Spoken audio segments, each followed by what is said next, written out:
Hello guys, welcome to Lolan explainer. இப்போ நம்ம என்ன பார்க்க போகிறோம்னா டிவைன் ரைங் டிசைனுங்கிற மானுவல் எபிசோட் 20 தான் பார்க்க போகிறோம். வாங்க வீடியோக்குள்ளே போகலாம். ஸ்டார்டிங் சீனிலேயே ஹீரோ எதிர்த்து வந்து சிறுத்தை நிற்கிது. ஒரு குழந்தைய கடத்தினவன் இவ்வளோ மென்மையாக நடந்துக்கணும், இங்கே என்ன தான் நடக்குது அப்படின்னு ஹீரோ யோசிச்சு பார்க்குறான். அசாசின், எப்படி ட்ராப்ஸ்லாம் மீறி எங்கள் காட்ஸ்லாம் மீறி இங்கே வந்த? ஆனால் இதுவும் ரொம்ப இன்ட்ரெஸ்ட்டாக தான் இருக்குது. நீங்கள் அந்த பொண்ணை கடத்தினீங்களே, அதை மீட்கிறதுக்காக பீஸ் கில்ட் நான் வந்திருக்கேன். ஒழுங்குமுறை தான் அந்த பொண்ணு என்கிட்ட கொடுத்துருங்க.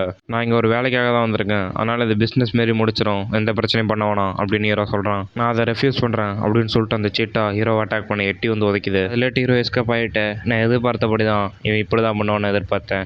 இங்கே இப்படி பேசினாலும் வேலைக்கு ஆகுது, ஆக்ஷனில் இறங்கினா தான் உண்டு அப்படின்னு ஹீரோ யோசிக்கிறான். இவங்ககிட்டே என்னால் அதிக நேரம் சண்டை போட்டுட்டு இருக்காது, இவன் கூட்டாளிலாம் வந்தால் எனக்கு அது பெரிய பிரச்சனையாக இருக்கும். அப்படி ஹீரோ யோசிச்சுட்டு இருக்க நேரத்துலேயே அந்த லெப்பாடு வந்து ஹீரோவை கிக் பண்ண வருது.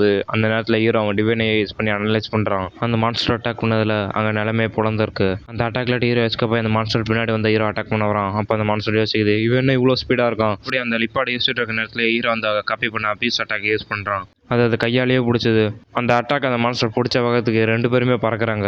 டிவைனை யூஸ் பண்ணி கரெக்டாக அடிச்சா கூட அவன் இப்படி கண்டுபிடிச்சி எதிர்த்து அடிக்கிறான்னு எனக்கு தெரியல. அதோட இவன் ரொம்பவே ஷார்ப்பாக இருக்கான். இது ஒரு லிப்பாடு கிட்ட இருந்து நான் எதிர்பார்த்தது தான்.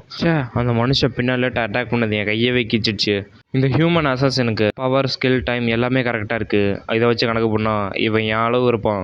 அதோட இவனுக்கு நிறைய எக்ஸ்பீரியன்ஸ் இருக்கும்னு நினைக்கிறேன். ஆனால் எனக்கு ஒரு சந்தேகம், இவன் ஏன் இவ்வளோ பெரிய கத்தி இதுக்கு யூஸ் பண்ணுறான்? ஹீரோ அந்த நேரத்தில் அவன் அல்டிமேட் ஃபேஸ் அவன் கையில் யூஸ் பண்ணி இதோட முடிச்சிடலாம் அப்படின்னு அட்டாக் பண்ண வரான். சரி வா அப்படின்னு சொல்லிட்டு அந்த மான்ஸ்டரும் ஹீரோ அட்டாக் பண்ண வேகமாக வருது. அந்த நேரத்தில் அந்த பொண்ணு வந்து, அங்கிள் நீங்கள் என்ன பண்ணுறீங்க அப்படின்னு அந்த டென்ட்லேட்டு வெளியே வந்து கேட்குது. அந்த நேரத்தில் அந்த லெப்பார்ட் மாஸ்டர் பயங்கரமாக அட்டாக் பண்ண வந்தது.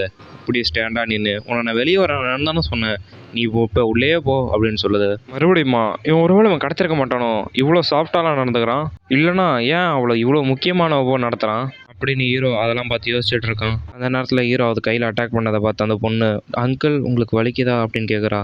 அதுக்கு அந்த லெப்பாடும், இல்லை ஜஸ்ட்டு நான் பிளேடால் கையில் கிழிச்சிக்கிட்டேன் அவ்வளோதான் அப்படின்னு சொல்லி ப்ளே பண்ணுறான். பிக் பிரதர், அங்கிளெல்லாம் புள்ளி பண்ணாதீங்க அப்படின்னு அந்த பொண்ணு ஹீரோவை பார்த்து சொல்லுது. இல்லை நான் ஒன்றும் கெட்ட பையன்லாம் இல்லை, நான் உன்னை ரெஸ்கியூ பண்ண தான் வந்திருக்கேன் அப்படின்னு ஹீரோ சொல்கிறான். இவளை பார்த்தா கரீனாவை பார்க்குற மாதிரியே இருக்குது அப்படின்னு ஹீரோ யோசிச்சு பார்க்குறான் கரீனாவை. என்னெல்லாம் ரெஸ்கியூ பண்ண வேணாம், அங்கிளோட எனக்கு ஜாலியாக தான் இருக்குது இந்த இடம், அதனால் நான் உங்கள் கூட வரல அப்படின்னு அந்த பொண்ணு ஹீரோ பார்த்து சொல்லுது. அந்த நேரத்தில் அந்த லிப்பாடும், சரி உன்னை விட்டு நான் என்றைக்குமே போக மாட்டேன் அப்படின்னு அதுவும் சொல்லுது. ஏய், இங்கே என்ன நடக்குதுன்னு எனக்கு கொஞ்சம் எக்ஸ்பிளைன் பண்ண. நீ எக்ஸ்பிளைன் பண்ணுறதெல்லாம் இருக்குது, நம்ம இன்னும் சண்டை போட வரோமா இல்லை வேறு ஏதாவதுன்னு? சரிவா, நம்ம உள்ளே போய் பேசலாம். முதல்ல நான் இவளை தூங்க வைக்கணும். இவளுக்கு நான் ஒரு கதை சொல்லி தூங்க வைக்கலனா இவ ரொம்பவே பயப்படுவா அப்படின்னு ஹீரோ உள்ளாயிச்சிட்டு போகுது அந்த லிப்பாடு. கடைசியாகவே தூங்கிட்டா. ஆமாம், அவள் உன் கூட ரொம்ப அட்டாச்சாக இருக்கா. இதை நீங்கள் சிம்பிளாக இவளை கிடச்சிருக்க மாட்டீங்க இல்லையா? நாங்கள் அந்த பணக்காரனுக்காக தான் வேலை செய்கிறோம், வேணா நீங்கள் எங்களை சீக்ரெட் கேங்குன்னு கூப்பிடலாம். என்னது, நீங்கள் அந்த பணக்காரனுக்காக தான் வேலை செய்கிறீங்களா?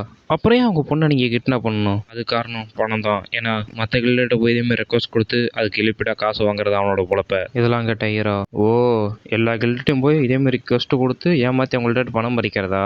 அப்போ இது எல்லாமே ஒரு செட்டப்பு. அந்த பணக்காரனோட திட்டத்தை நிறைவேற்றாததுக்காக ரகசியமாக எங்களை வந்து வேலைக்கு எடுத்தான். நாங்கள் பொண்ணை கடத்துகிற மாதிரி நடிப்போம், அந்த பணக்காரன் போய் அதுக்கு பெரிய ரெக்வஸ்ட்டாக கொடுப்போம். எங்களை மாரி பெரிய பெரிய ஆளுங்க இருக்கிறதெல்லாம் நார்மல் அட்வென்ச்சர்லாம் வரமாட்டாங்க. அதோட இங்கே இருக்கிற கில்லாம் இந்த கோட்டையில் இருக்கிற ட்ராப்பை கடந்து வரதே ரொம்ப கஷ்டம். அதோட இங்கே இருக்கிற ட்ராப் எல்லாமே கிரியேட் பண்ணதே அந்த பணக்காரன் தான் அப்படின்னு ஹீரோ கிட்ட அந்த ரிப்பார்ட் எல்லாத்தையும் சொல்லிட்டு இருக்கு. இங்கே உள்ளூரில் இருக்க எந்த கில்டுமே இந்த ரெக்வஸ்ட்டை கம்ப்ளீட் பண்ண முடியாத அளவு இதை ஸ்ட்ராங் ஆக்கணும். அது மூலயமா நிறைய கில்டுகிட்டேருந்து காசு வாங்கியிருக்கான். ஆனால் இப்படி காசு வாங்கினதுக்கப்புறம் அந்த பொண்ணை நீங்கள் வீட்டுக்கு விட்டா அது ரொம்ப ஆபத்தாக இருக்கும் இல்லையா? அப்படி எந்த பாதிப்பே இல்லாமல் அவங்க வீட்டுக்கு திரும்பிட்டா அதுக்கு வழியே இல்லை அப்படின்னு ஹீரோ இதையே யோசிச்சு பார்க்குறான். இந்த திட்டத்துக்காக புதுசாக பிறந்த குழந்தையவே திருடி வச்சுருக்கோம். அவனை பொறுத்தளவு ஏற்கனவே பயன்படுத்துகிற குழந்தைக்கு எந்த மதிப்புமே இல்லை, அதனால் உயிரோட வச்சிருக்கிறதுக்கும் எந்த காரணமும் இல்லை. அப்படி அந்த லிப்பான்னு சொன்னதெல்லாம் கேட்ட ஹீரோ, வேறு வழியில் சொல்லணும்னா இவளை கொல்ல அவன் திட்டமிட்டுட்டானா? இது ரொம்ப மோசமானது மட்டும் இல்லை, அவன் ஏன் உன்னோட ரொம்ப கனெக்ஷனில் இருக்கா அப்படி ஹீரோ கேட்டதுக்கு, ஏன்னா நான் அவளை அவன்கிட்ட ரகசியமாக திருடி நான் தான் பத்திரமா பார்த்துட்டு இருக்கேன். இவ பெருசாக வளர எனக்கு குற்ற உணர்ச்சி இன்னுமே அதிகமாயிட்டே வருது. அதெல்லாம் கேட்டேன் ஹீரோ, அந்த பணக்காரன் எப்படியோ அவன் இலக்க அரைஞ்சிட்டான், அதனால அந்த பொண்ணோட ஃபியூச்சரில் ஏதாவது பாதிப்பு இருக்கா? அப்படி இருந்தால் நீங்கள் இவ்வளோ ஈஸியாக அழிச்சிட்டு தப்பிச்சு போயிடலாமே. அதெல்லாம் கேட்டேன் அந்த லிப்பா. வீடு கூட இல்லாமல் ரோட்டில் கிடந்தேன். அந்த நேரத்தில் தான் அந்த பணக்காரன் வந்து என்னை அழைச்சிட்டு போனான். அது வரைக்குமே நான் பட்னி தான் கிடந்தேன் தெரியுமா? அவர் தான் எனக்கு சாப்பாடு, போட சட்டை, எனக்கு நல்ல ட்ரைனிங் கொடுத்து இவ்வளோ ஸ்ட்ராங்காக ஆக்குனாரு. அதனால் அவர் என்னால் காட்டி கொடுக்க முடியாது அப்படி அந்த லிப்பாடு சொல்லுது. இதெல்லாம் கேட்ட ஹீரோ, அப்போ இந்த உலகத்தை பொறுத்தளவு சுதந்திரம்னு ஒன்று இல்லவே இல்லையா? ஓ, ஒன்று ஒரு நோக்கத்துக்காக போராடுறாங்க, இல்லைனா இன்னொரு நோக்கத்துக்காக போராடுறாங்க. அவளோட உண்மையான அப்பாவான அந்த பணக்காரன் ரொம்ப அலட்சியமாக இருக்கான். அதனால் நீங்கள் வேணால் அந்த பணக்காரன் கூட இருக்கிற ரிலேஷன்ஷிப்பை கட் பண்ணிவிட்டு இந்த பொண்ணு கூட ஓடி போங்க, அதுதான் கரெக்டாக இருக்கும் அப்படின்னு ஹீரோ சொன்னதை கேட்ட அந்த சிறுத்தை, அந்த பணக்காரன் தான் என்னை காப்பாற்றலாம், அந்த பணக்காரன் மட்டும் என்ன காப்பாற்றலன்னா நான் எப்பயும் செத்து போயிருப்பேன். ஆனால் அந்த பொண்ணு, அதுக்கு ஹீரோ, நீங்கள் பல வருஷமாக அவளுக்கு லாயலாக தான் இருக்கீங்க இல்லையா, அதனால் இப்போ அந்த பொண்ணை ஓட்டிட்டு ஓடிடுங்க, அதோட அந்த பொண்ணுக்கு இன்னொரு வாய்ப்பு கொடுங்க, அதோட நீங்களும் இன்னொரு வாய்ப்பு பெறுங்க. உங்களுக்கு என்ன தெரியும், நான் அந்த மாதிரி பண்ணேன்னா அந்த பணக்காரன் எங்களுக்கு நரகத்தோட மோசமாக வாழ்க்கையை காட்டுவான், அதோட எங்களை கொல்றதுக்கு நிறைய அசாசின் வேற ஹயர் பண்ணுவான். நீ என்ன எங்களாட்டி நிம்மதியாக ஒரு புதிய வாழ்க்கை வாழ முடியும்னு நீ நினைக்கிறியா? அதெல்லாம் கேட்ட ஹீரோ, கவலைப்படாத, எனக்கு புரியுது உன் நிலமை. நம்ம ஒருத்தருக்காக வாழ நினைக்கும் போது ரொம்ப கஷ்டமாக தான் இருக்கும், ஆனால் ரொம்ப கவலைப்படாத, ஒரு நாள் எல்லாம் நல்ல விஷயமா நடக்கும் அப்படிலாம் ஹீரோ சொன்னதை கேட்ட அந்த சிறுத்தை, அப்போனா நீ அந்த பணக்காரனை அப்படின்னு இழுக்கிறான். உங்களால் பண்ண முடியலன்னு அதை நான் உங்களுக்காக பண்ணுறேன். அந்த பணக்காரனால் உங்களுக்கும் அந்த பிள்ளைக்கும் எந்த பாதிப்பு வராமல் நான் பார்த்துக்கிறேன். அந்த நேரத்தில் இந்த வைஸ் ஸ்கில் மாஸ்டர், நீ இங்கே தான் இருக்கியா, நான் உனக்காக இந்த மொத்த இடத்தையும் சுற்றி பார்த்துட்டு வரேன். நீங்கள் சொன்ன மாதிரி தான் அவங்களோட சொந்த ட்ராப்பே அவங்களுக்கு எங்கெங்கே இருக்குன்னு தெரியல, அதோட அவங்க முட்டாள் போல் அவங்க மாட்டிட்ட போது அவங்க மூஞ்ச நீங்கள் பார்த்துருக்கணுமே. வெயிட் பண்ணு, நீங்கள் தனியாக வந்திருக்கணும், அந்த பணக்காரனோட மகளை நீ மீட்கலையா? ச்சே, இந்த தடவையும் தோத்துட்டோமா, இதோட எல்லாமே முடிஞ்சிச்சு. இல்லை, அந்த பொண்ணை நான் பத்திரமா ரெஸ்கியூ பண்ணி அவங்க வீட்டுக்கு நான் அனுப்பிட்டேன். நீ போய் நம்ம ஜெயிச்ச விஷயத்தை நம்ம போய் அந்த கில்டு மாஸ்டர்கிட்ட போய் சொல்லு, நான் போய் அந்த பணக்காரன்ட்ட நம்ம ஜெயிச்ச காசை வாங்கிட்டு வரேன். இதை கேட்டால் என் பிரதர் ரொம்ப சந்தோஷப்படுவான். நான் முன்னாடி போகிறேன், சீக்கிரம் வாங்க, நான் உங்களுக்காக கில்டில் வெயிட் பண்ணுறேன், நல்ல வேலை செஞ்சுங்க. அப்படி அவன் சொல்லிட்டு போனதை ஹீரோ வச்சுக்கிறான். சரி, இதுதான் சரியான நேரமாக இருக்கும் அந்த பணக்காரன்ட்ட பேச. இந்த சீன் அந்த பணக்காரன்ட்ட தான் காட்டுறாங்க. இப்போ கொஞ்ச நாளாகவே காசு வர்றது ரொம்ப குறைஞ்சி போச்சு. எனக்கு தெரிஞ்சு நான் இந்த கடத்தல் மீட்கறலாம் மறுபடியும் நான் அதிகமாக பண்ணணும் பிறகு. அந்த நேரத்தில் ஒரு சத்தம், இல்லை, இனிமே உங்களுக்கு அந்த வாய்ப்பு கிடைக்காதுன்னு. யார் நீ அப்படின்னு ஆச்சரியத்தோட அவன் கேட்குறான். ஹீரோ கெத்தா உட்காந்துட்டு, உன் உயிரெடுக்க வந்திருக்கவன் அப்படின்னு ஹீரோ சொல்கிறான். யாராச்சும் இருக்கீங்களா, எனக்கு வந்து ஹெல்ப் பண்ணுங்க, எனக்கு வந்து ஹெல்ப் பண்ணுங்க அப்படின்னு அந்த பணக்காரன் கத்துறான். நீங்கள் கூப்பிட்றதுல எந்த பயனுமே இல்லை, நீங்கள் மும்முரமாக அந்த பணத்தை நிட்டு இருந்தீங்களே, அந்த நேரத்தில் உனக்கு கீழே இருந்த எல்லாத்தையும் நான் கவனிச்சுக்கிட்டேன். அந்த பணக்காரன் பயந்துக்கிட்டு, நீ பீஸ் கில்ல தானே வந்திருக்க, இதுக்கு என்ன அர்த்தம், இங்கே இருந்த எல்லா பாடி கார்டையும் கொன்னுட்டியா, அவங்க எல்லாமே தலை சிறந்த வாரியர், அதோட அவங்க லெவல் 15 இருந்தது, அவங்களோட நீ தனியாக கொன்னுட்டியா, இந்த மாளிகை ரொம்ப நாளாவே அமைதியாக இருக்குது, அதனால் அவங்களுக்கு ஆபத்துனா என்னன்னே தெரில, நான் பொறுமையாக வந்து அவங்க என்னை பார்க்கறதுக்குள்ளேயே அவங்க தொண்டையை வெட்டி கொன்னுட்டேன் அப்படின்னு ஹீரோ அவங்களெல்லாம் எப்படி எப்படி கொன்னோன்னு சொல்கிறான். எல்லாருமே முட்டாள் தான், அவங்களுக்கு நான் எவ்வளோ சாப்பாடு போட்டிருப்பேன், அதுக்கு அவங்க இப்படி தான் ரீபே பண்ணுவாங்களா? உங்களுக்கு பணம் தான் வேணும்னா எவ்வளோ காசு வேணும்னு சொல்லுங்கள், நான் இனிமேல் இதை பண்ண மாட்டேன் அப்படின்னு கெஞ்சினான் ஹீரோ கிட்ட. இங்கே பணம் தான் விஷயம்னா நீ கில்டுக்கு தர வேண்டிய 5000 கோல்டு காயின் தருவோன்னு நான் எதிர்பார்க்குறேன். அதோட நம்ம பேர் ஞாபகம் இருக்கா, டெக்னிக்கலாக சொல்லணும்னு பார்த்தா இப்போ அவனோட மக ரொம்ப சேஃபான இடத்த தான் இருக்கா.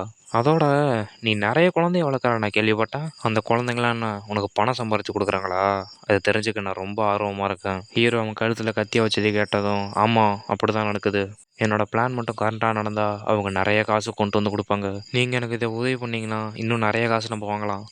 ஒன்று இதேமாரி போலியாக கடத்தி வச்சுக்கிட்டு நம்ம காசு வாங்கலாம், இல்லைனா அவங்க ஆர்கன்ஸை பிளாக் மார்க்கெட்டில் ஹை ப்ரைஸில் விற்று காசு வாங்கலாம். என் உயிரை காப்பாற்றுறீங்க, அதனால் உங்களுக்கு பணம் தான் வேணும்னா அதில் வர காசில் நம்ம 50-50 எடுத்துக்கலாம்.